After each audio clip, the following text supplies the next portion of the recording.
Hey guys, Wyatt Claypool here. I thought it would be good of us to do a wellness checkup on some of the liberals coping with the liberal government not really being everything they imagined it would be. Because let's be very clear, the things that Mark Carney and the liberals ran on during the election have not come to fruition. And it's not unfair for me to say that now. He's been prime minister for over 165 days or whatever the number is, and I'm not expecting Mark Carney to get tons and tons of stuff done this early into his government's life. But it's obvious that they should have probably been, starting down the road of doing certain things. They should have been announcing certain major projects they want to tackle. They should have been able to actually shore up confidence in Canada's economy to not have $60 billion flood into mostly the US. We have a $92 billion deficit. Everything they said about his business acumen has been entirely false. They would celebrate Carney for sounding intelligent and using the word catalyze every few seconds, but he's not catalyzing a lot in Canada right now other than debt and failure. So I want to talk a little bit about some things that the Liberal Party has been posting online in recent days, and then we're going to move on to our favorite human paint shaker, that being Laura Babcock, yelling about how conservatives criticizing Mark Carney and the Liberals is actually a sign that the Liberals are doing a fantastic job. But before we get into it, guys, I just want to remind you, hey, if you like the channel, make sure to leave a like on this video, comment with what you think about the situation. It helps us in the algorithm, and subscribe if you are not yet a subscriber. But anyways, we will start off with this post from the Liberal Party itself. And now, I would say, like a lot of what the Liberals have been posting over the last few months, it's a lot of nothing. But it's nothing that I need to talk to you guys about, because it's the absence of any change in their talking points. It's any news. There's not been any updates in anything that they've been promising. And that is actually worth talking about. So the Liberals here say building a strong, more united Canada. Their little muscular arm emoji right there. And this quote from Carney reads, "Together we will build one Canadian economy connected by major projects, powered by Canadian energy, transformed by Canadian technology, and crafted by Canadian workers." Okay, except for the fact that we keep bringing in TFWs to fill every single job imaginable. I'm going to get a little bit into that a bit later. Just all of the sorts of positions that are currently being taken by temporary foreign workers that nobody in their right mind ever assumed would be allowed to be given to a temporary foreign worker. In general, a lot of these like fast food type jobs shouldn't be given to TFWs, because that's an entry level job for kids leaving high school, or who are, wanting something to do in the summer between grades 10, 11, or 11 and 12. And we have people flying in from other countries and being subsidized by the government to work in these roles. But then you even have like manager positions being taken, the career jobs for people that do not require special skills, nor does it require to flying someone in from amateur to do it. But now let's get into, or we're going to get to Laura Babcock in a second here. I actually want to go to like Liberal MP Ryan Turnbull first. But the fact that we are 165 plus days into this government and we are still on just the platitudes like phase, we're just still just talking about how we want to build things strong, not weak, not like all the other countries in the world building things weak. We're going to do it the unique way by building it strong. It's like, have something to announce. And that's why I want to jump over to what Ryan Turnbull had said recently, because it's so obvious there's nothing to say. The government's not achieving anything. And so they're having to turn things that are not really achievements into achievements. So Ryan Turnbull here, who is to remind myself, all these people are so unsubstantial, you almost you forget everything about them. I think he's like the what is it? Oh, it's spawning up here the window. Minister of Finance, the parliamentary secretary to the Minister of Finance and National Revenue, and he says right here with his little rocket ship emoji, Prime Minister Carney launches the Major Projects Office to fast-track key projects like sports, railways, and energy grids. Our new government will streamline approvals, saving time and billions in investments, and help build a stronger, more connected Canada. Projects that benefit our economy, environment, and indigenous communities will move forward faster within 2 years. Now, notice what he says there. Projects that benefit our economy, environment, and indigenous communities will move forward faster. Now, I would actually say pretty much any project would do those things. More efficient energy projects will always make the environment better. It will benefit the country as well as First Nations, but they don't mean it in the way that normal people mean it. That if you put more natural gas projects through, it puts more efficient energy into the world market, and that's great for both us as well as the environment and indigenous people. They mean it from the perspective that, from a green activist perspective, from a reconciliation industry activist perspective, it has to be beneficial to those two things. And so that means no project's ever going to get approved without having to jump through all the hoops that the Major Projects Act is pretending like it's trying to speed up.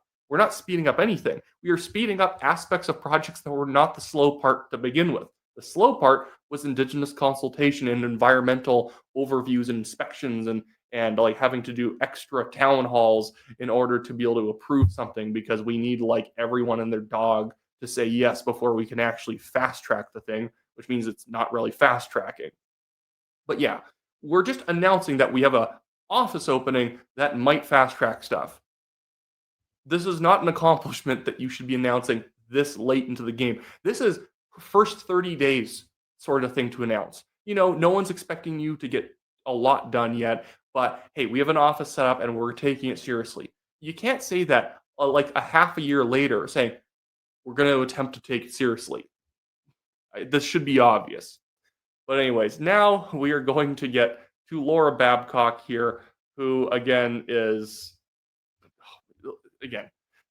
she's tiring, but I do find her entertaining in a lot of ways. But she is very much the id of a lot of liberal voters. Not anyone who's ever cast a ballot for the Liberals. I mean the hardcore true and non-liberals who think that conservatives are evil because they once heard it on the news.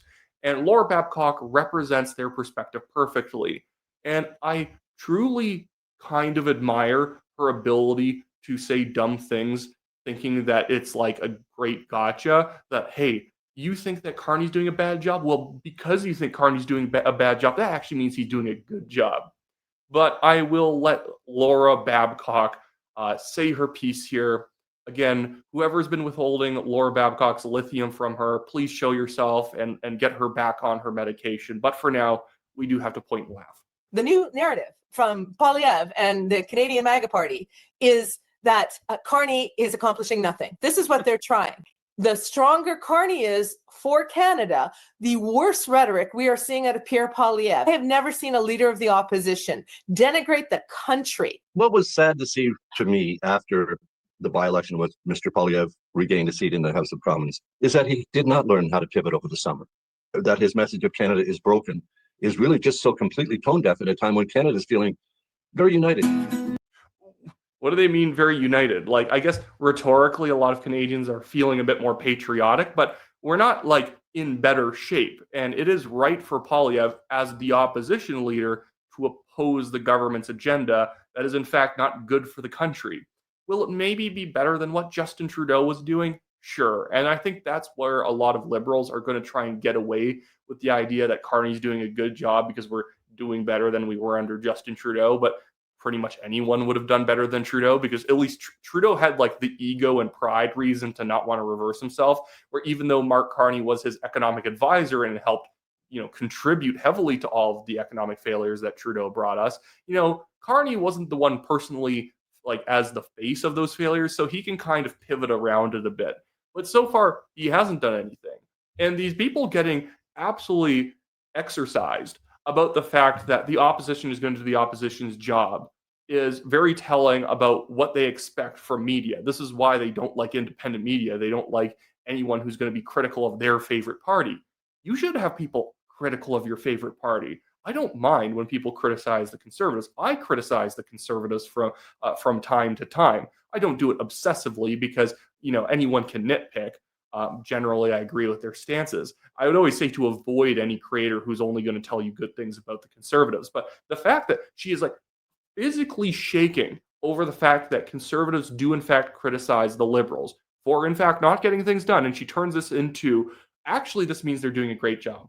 Well, it's a heads I win, tails you lose scenario that if there's no criticisms while they're doing a great job, no one has anything to say. And if you do criticize them, not only does that mean they're doing a great job, but Polyev, he should have learned his lesson and he should change his tone and get on side with elbows up because it proves he's actually a bad person to have any issue with what Canada's doing wrong. But I just need to listen to Laura Babcock's part again. The new narrative from Polyev and the Canadian MAGA Party is that Carney is accomplishing nothing. This is what they're trying. The stronger Carney is for Canada, the worse rhetoric we are seeing out of Pierre Polyev. I have never seen. It has no connection to the $92 billion deficit, the $60 billion in capital flight, the lack of a budget yet, the recognition of a Palestinian terror state that the government's now having to walk back because ended up making us look really stupid on the world stage. And the Hamas activists are still attacking the government anyways because they're horrible people.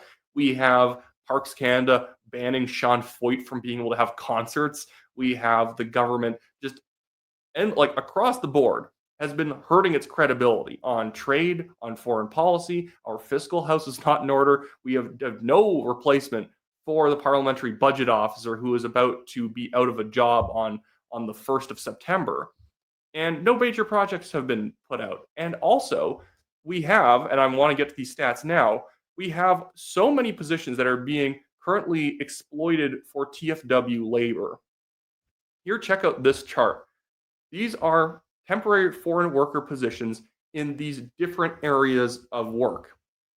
Restaurant and food service management. In 2015, there was 145 people approved as TFW workers in that category for restaurant and food service managers. In 2024, 910. Food service supervisors started in 2015 with 755 people approved for that position. Currently in 2024, 7,405.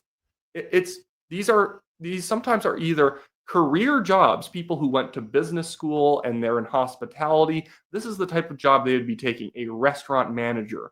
And we have these different people, maybe some jobs in some areas could be filled in the service industry by TFWs. I think everyone knows it's been abused. And people like Laura Babcock will not actually consider any of these failures because it doesn't affect their lives. They're not having their jobs stolen. And you're just an idiot if you take issue with this. Who could imagine why the Liberals over time have been on a downward trajectory? Now, they won the last election, barely, because of the issue of Donald Trump and, frankly, the conservative advisors going so mild into that election, only kind of repeating the same talking points about, and it wasn't because they were negative that they ended up having Canadians leave them. I think it's because the rhetorical line the conservatives were on got a bit stale. That was more the problem. But posts like this is why people have found the Liberals over time to be the party of screeching downtown urban voters completely disconnected from the rest of the country. Read this.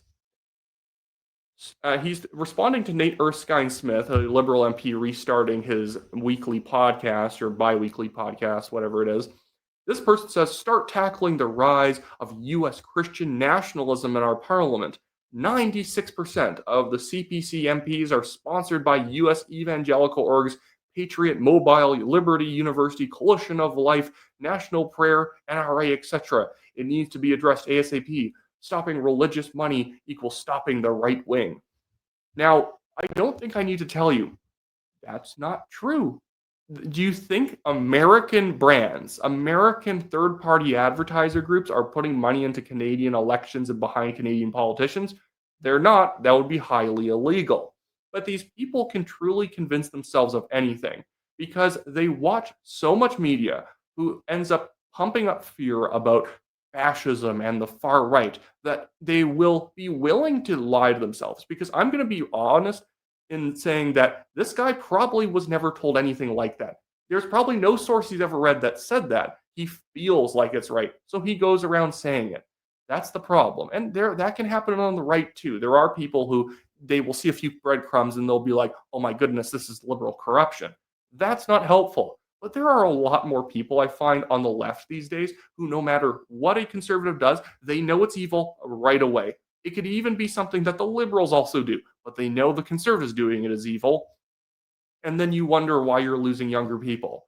Maybe having these people in like liberals in their 50s screeching about nothing on social media all day is not doing very well for their youth vote. And by the way, the only reason again the liberals won was because of the Trump issue. And as we've seen through the polling, that one is hitting the floor in terms of its relevance in Canada. Eventually, people will just want the party that's going to do a better job on the economy, and you're not going to be able to stop them from voting conservative next time because you can't really perform the same trick twice. But anyways, that should be it for this video, guys. Sorry it was a little bit rambly, but I just wanted to touch on some of the stuff I've been seeing on social media recently. It's just kind of a good example, or I just like to keep tabs on generally where the online left is as the Canadian political kind of story keeps developing over these next few months. So we'll definitely do stuff like this in the future as well. But with that being said, guys, make sure to like the video, subscribe to the channel, leave a comment, do all that great stuff, and I will see you guys around next time.